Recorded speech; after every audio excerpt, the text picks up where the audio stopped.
दोस्तों आज हम इस वीडियो में जानेंगे क्वेश्चन नंबर 10 और क्वेश्चन नंबर 11 के बारे में। सबसे पहले क्वेश्चन नंबर 10 के बारे में जानते हैं और हल करते हैं। तो इसमें क्या कह रहा है, त्रिभुज पी क्यू आर में जिसका कोण क्यू क्या है, समकोण है। P R plus Q are बराबर 25 सेंटीमीटर और पी क्यू बराबर 5 सेंटीमीटर है। तो साइन पी, कॉस पी और टेन पी का मान ज्ञात करना है। ठीक है दोस्तों, तो सबसे पहले इसमें क्या दिया हुआ है, कोण क्यू समकोण है, अर्थात एक समकोण त्रिभुज बनेगा। तो हम बना लेंगे एक समकोण त्रिभुज जिसका क्यू क्या रहेगा, समकोण रहेगा, अर्थात ये कोण 90 डिग्री। तो पी क्यू आर एक समकोण त्रिभुज होगा।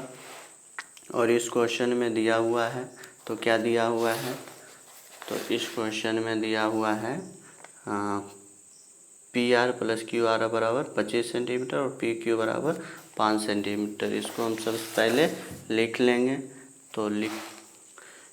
तो पहले से ही हम लिख के रखे हुए हैं, P R plus Q are बराबर 25 सेंटीमीटर, पी क्यू बराबर 5 सेंटीमीटर, ये दिया हुआ है। ठीक है दोस्तों। अच्छा, दिया क्या है, तो दिया हुआ है P R plus Q R equal to 25 centimetre. इसको हम ऐसे लिख सकते हैं, पी आर इजकल टू 25, ये क्यू आर इधर आएगा तो माइनस हो जाएगा क्यू आर। ठीक है दोस्तों, इसको हम मान लेंगे समीकरण फर्स्ट। अब ये त्रिभुज में चलेंगे, पी क्यू आर में पाइथागोरस प्रमेय लगाएंगे। कौन सा, पाइथागोरस प्रमेय।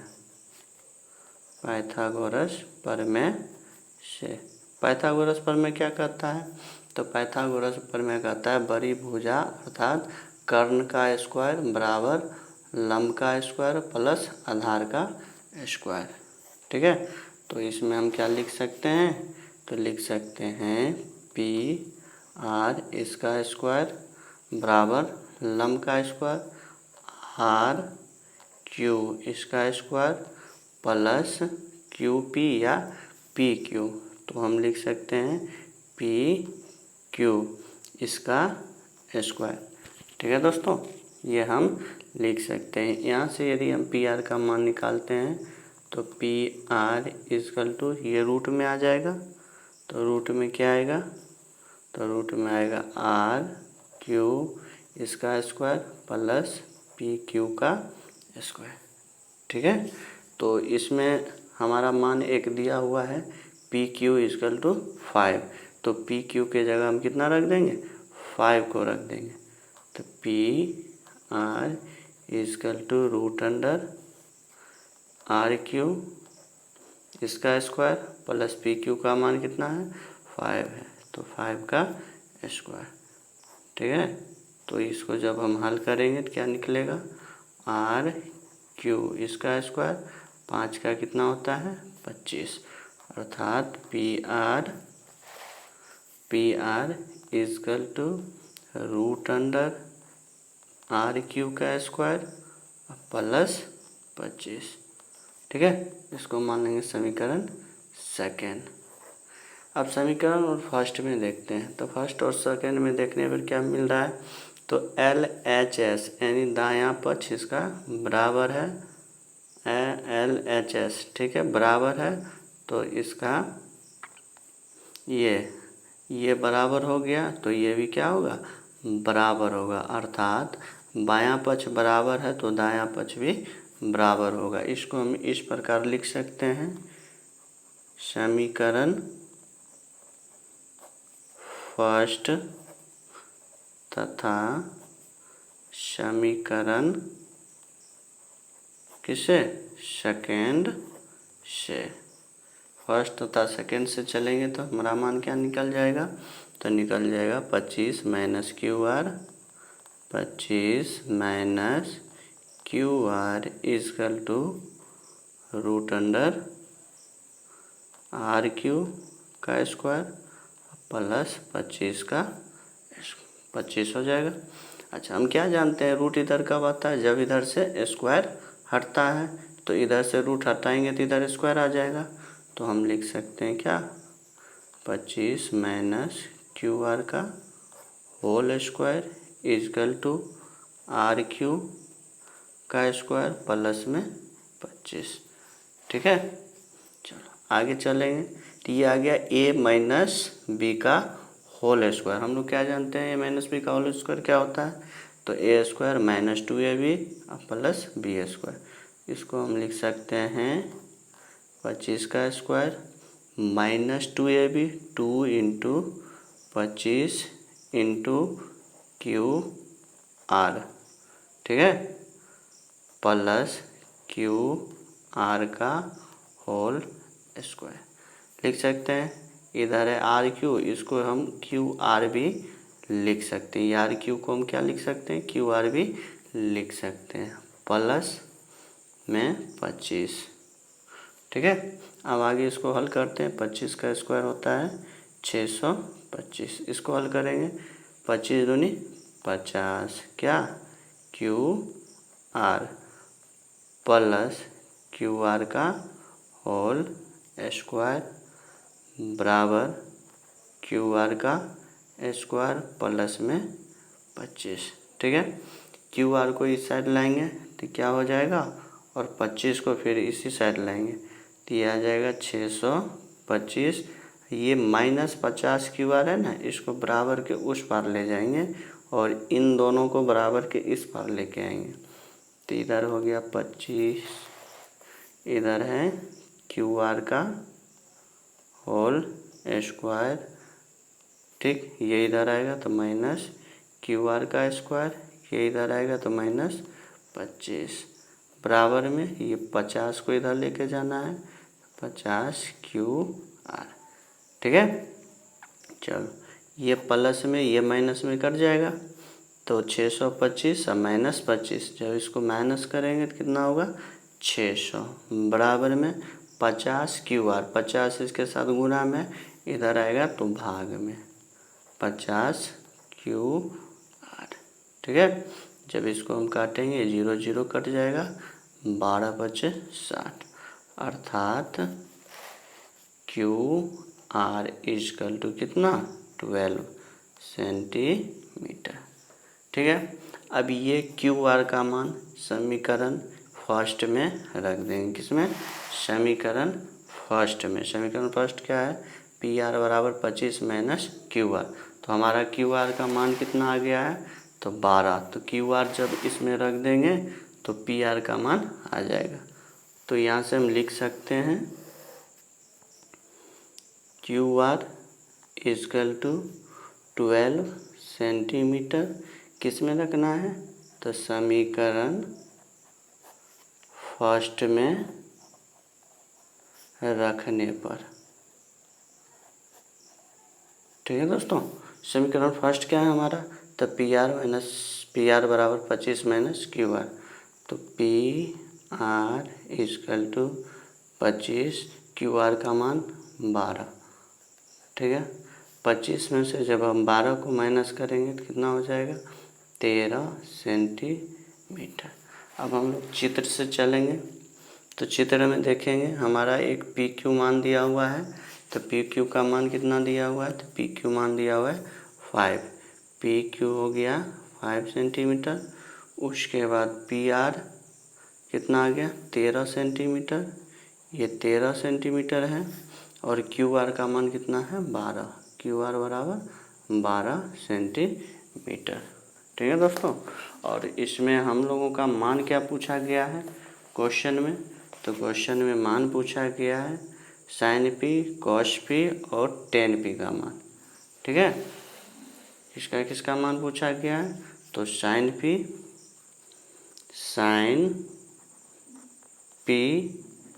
कॉस पी और टेन पी का मान पूछा गया है। ठीक है, तो सबसे पहले हम मान निकालेंगे किसका, तो साइन पी का, साइन पी।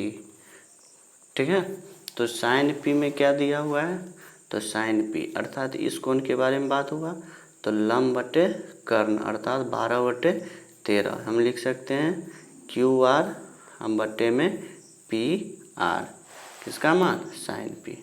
तो साइन पी हो जाएगा क्यू आर बटा में पी आर। ठीक है, तो क्यू आर का मान हमारा कितना है, तो क्यू आर 12 है और पी आर 13 है, तो ये हो जाएगा 12/13। उसी प्रकार कॉस पी का निकाल लेंगे। Cos P equal to, cos P क्या होता है, आधार बटे कर्ण। आधार हमारा 5 है, कर्ण हमारा 13, अर्थात क्यू पी बटा में क्या लिख सकते हैं, पी आर। तो यहाँ हम लिखेंगे क्यू पी बटा में हो जाएगा पी आर। ठीक है, तो क्यू पी का मान हमारा कितना है, तो क्यू पी 5 है और पी आर कितना है, 13। तो हम लिख सकते हैं 5/13। ठीक है, और उसके बाद किसका मान पूछा गया है, तो 10p। 10 बराबर 10 थीटा बराबर क्या होता है, तो लंब बटे आधार। ठीक है, तो लंब हमारा हो गया क्यू आर और आधार हो जाएगा पी क्यू। क्यू आर 12 हो गया और क्यू पी कितना हो जाएगा, 5। तो इसको हम ऐसे लिख सकते हैं Q are divide by Q P. Q R का मान 12 है और क्यू पी का मान 5 है। तो ये हमारा आंसर एक रहा, एक आंसर ये हो गया और एक आंसर ये हो गया। ठीक है, चलो अब हम लोग चलेंगे क्वेश्चन नंबर किस पे, क्वेश्चन नंबर 11 पे। अब हम लोग चलेंगे क्वेश्चन नंबर 11 में। क्वेश्चन नंबर 11 क्या कर रहा है, बताइए कि निम्नलिखित कथन सत्य है या असत्य, कारण सहित अपने उत्तर की पुष्टि कीजिए। यदि क्वेश्चन सत्य है चाहे असत्य है, उसका कारण क्या है वो कारण भी लिखना है। पहला क्वेश्चन में पूछा 10a का मान सदैव 1 से कम होता है, तो 10a का मान सदैव 1 से कम होता है या नहीं होता है, तो नहीं होता है, इसलिए ये हो जाएगा असत्य। क्यों नहीं होता है, क्योंकि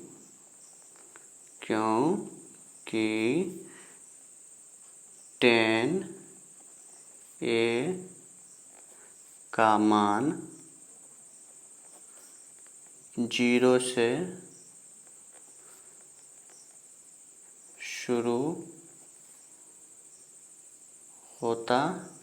शुरू होकर 1 से अधिक और 2 से कम तक होता है। ठीक है, 1 से अधिक और 2 से कम तक होता है। ठीक है, कैसे होता है तो वो हम लोग जानेंगे।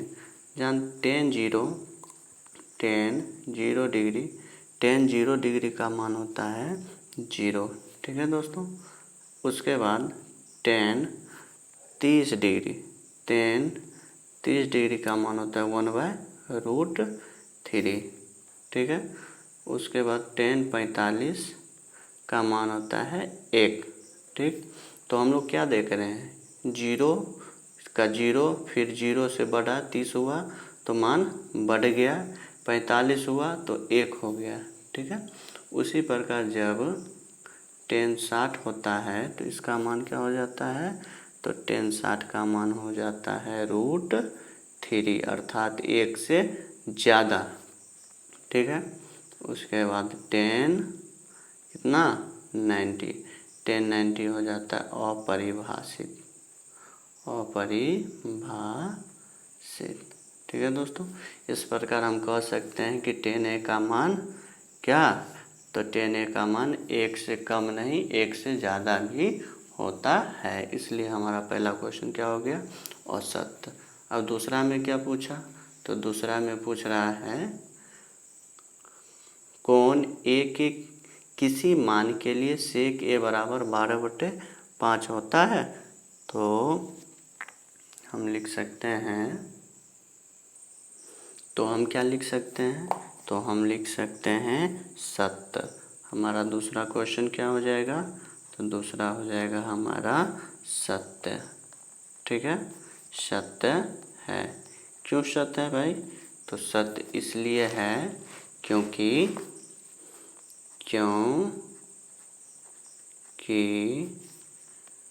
सेक ना सेक ए का मान हमेशा एक से क्या होता है, एक से अधिक होता है। ठीक है, कैसे एक से अधिक होता है, तो हम लोग जानेंगे एग्जाम्पल से। जैसे सेक जीरो का मान क्या होता है, 1 होता है। सेक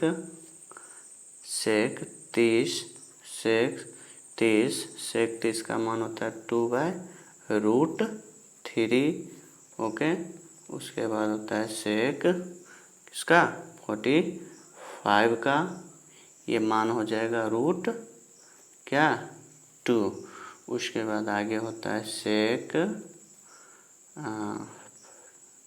16 डिग्री, सेक 60 डिग्री का मान होता है 2। ठीक है, फिर होता है सेक 90 डिग्री। ये क्या होता है, अपरिभाषित। हम लोग क्या देख रहे हैं, सेक 0 1 हुआ, उसके बाद इसका मान बढ़ते जा रहा है, अर्थात 1 से ज़्यादा। तो क्वेश्चन में हमारा क्या पूछा था, तो क्वेश्चन में हमारा पूछा था सेक ए बराबर 12/5, सेक ए 12/5। यदि इसको हम भाग देंगे तो कितना आ जाएगा, 5 दूनी 10। ठीक है, 5 दूनी 10 अर्थात 2 से ज़्यादा, जो 1 से भी ज़्यादा है। इसलिए हम कह सकते हैं कोण ए के किसी भी मान के लिए सेक ए 12/5 होता है। ठीक है, अब उसी प्रकार हम चलेंगे क्वेश्चन नंबर 3 में। कह रहा है कॉस ए कोण ए के कोसेंट के लिए प्रयुक्त एक संक्षिप्त रूप है, नहीं, क्योंकि कॉस ए को हम लिख सकते हैं कोसाइन ए। क्या लिखते हैं, कोसाइन ए, कोसेंट ए नहीं लिख सकते हैं। ठीक है, और इस ये क्या लिखा हुआ है, कोसेंट लिखा हुआ है, ए भी नहीं है, क्या है, कोसेंट है। तो कोसेंट नहीं, क्या लिखते हैं, कोसाइन ए लिखते हैं। तो हमारा ये तीसरा क्वेश्चन क्या हो जाएगा, तीसरा हो जाएगा हमारा असत्य। ठीक है, तो हमारा 3 नंबर ये हो जाएगा क्या, असत्य है। क्यों असत्य है भाई, क्योंकि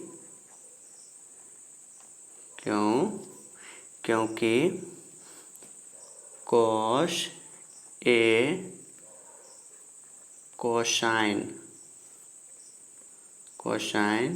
ए का संक्षिप्त रूप होता है। क्या होता है, कोसाइन ए का संक्षिप्त रूप होता है। ठीक है, उसी प्रकार आगे चलेंगे क्वेश्चन नंबर 4 में। क्या कह रहा है, कॉट ए और ए का गुणनफल होता है, तो नहीं, कॉट ए का गुणनफल नहीं होता। कॉट और ए आपस में गुणनफल में नहीं होते हैं। यदि कॉट सिर्फ कॉट लिखा जाए, इसके साथ ए नहीं लिखा जाए, तो कॉट का कोई मतलब ही नहीं बनता है, अर्थात ये अर्थ पूर्ण होगा। ठीक है, इसका कोई अर्थ ही नहीं होगा, अर्थात अर्थहीन इसको बोल सकते हैं। ठीक है, अर्थात ये हमारा चौथा क्या हो जाएगा, असत्य। तो हम लोग क्या लिख सकते हैं 4 में, तो 4 नंबर क्वेश्चन नंबर 4 ये हो जाएगा असत्य। असत्य है। क्यों है, तो क्योंकि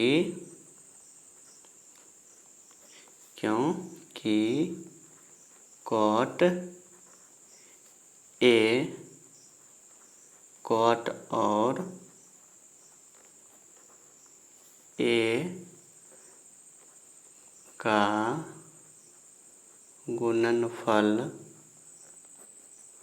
गुणनफल नहीं है।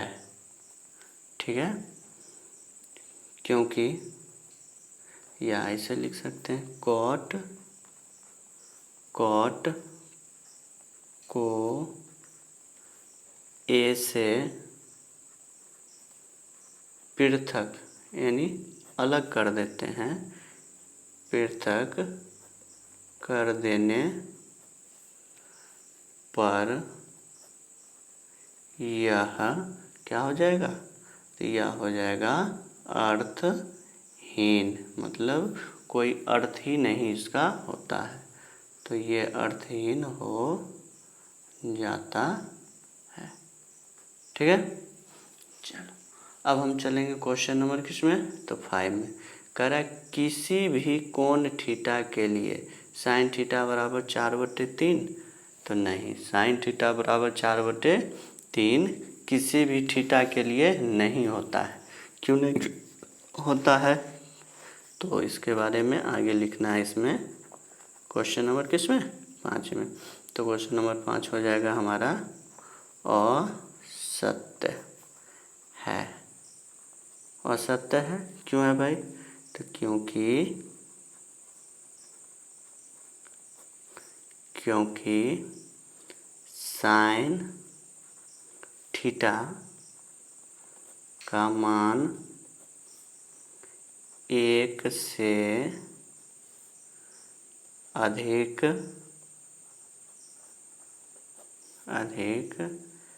नहीं हो सकता है। ठीक है, साइन थीटा का मान 1 से अधिक नहीं हो सकता है। हम क्या जानते हैं, तो हम जानते हैं साइन 0 डिग्री बराबर कितना होता है, 0। ठीक है, और साइन 30 डिग्री बराबर 1/2। ठीक, sine 45 degree equal to 1/√2 1/√2। Sine 60 हो जाएगा, तो साइन 60 बराबर √3/2। ठीक है, उसी प्रकार साइन 90 ये मान होता है 1, अर्थात साइन का अधिकतम मान कितना, 1, इससे ज़्यादा नहीं होगा, जब भी होगा तो इससे कम ही होगा। ठीक है दोस्तों, यहाँ पे हमारा चैप्टर 8.1 समाप्त होता है। ठीक है, तो ये स्क्रीनशॉट ले लेंगे इस क्वेश्चन पूरे हल का।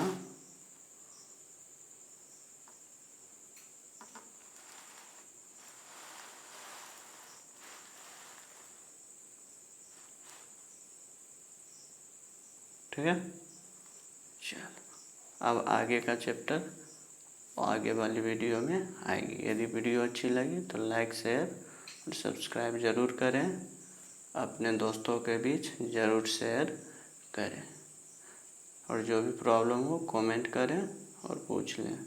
Thank you.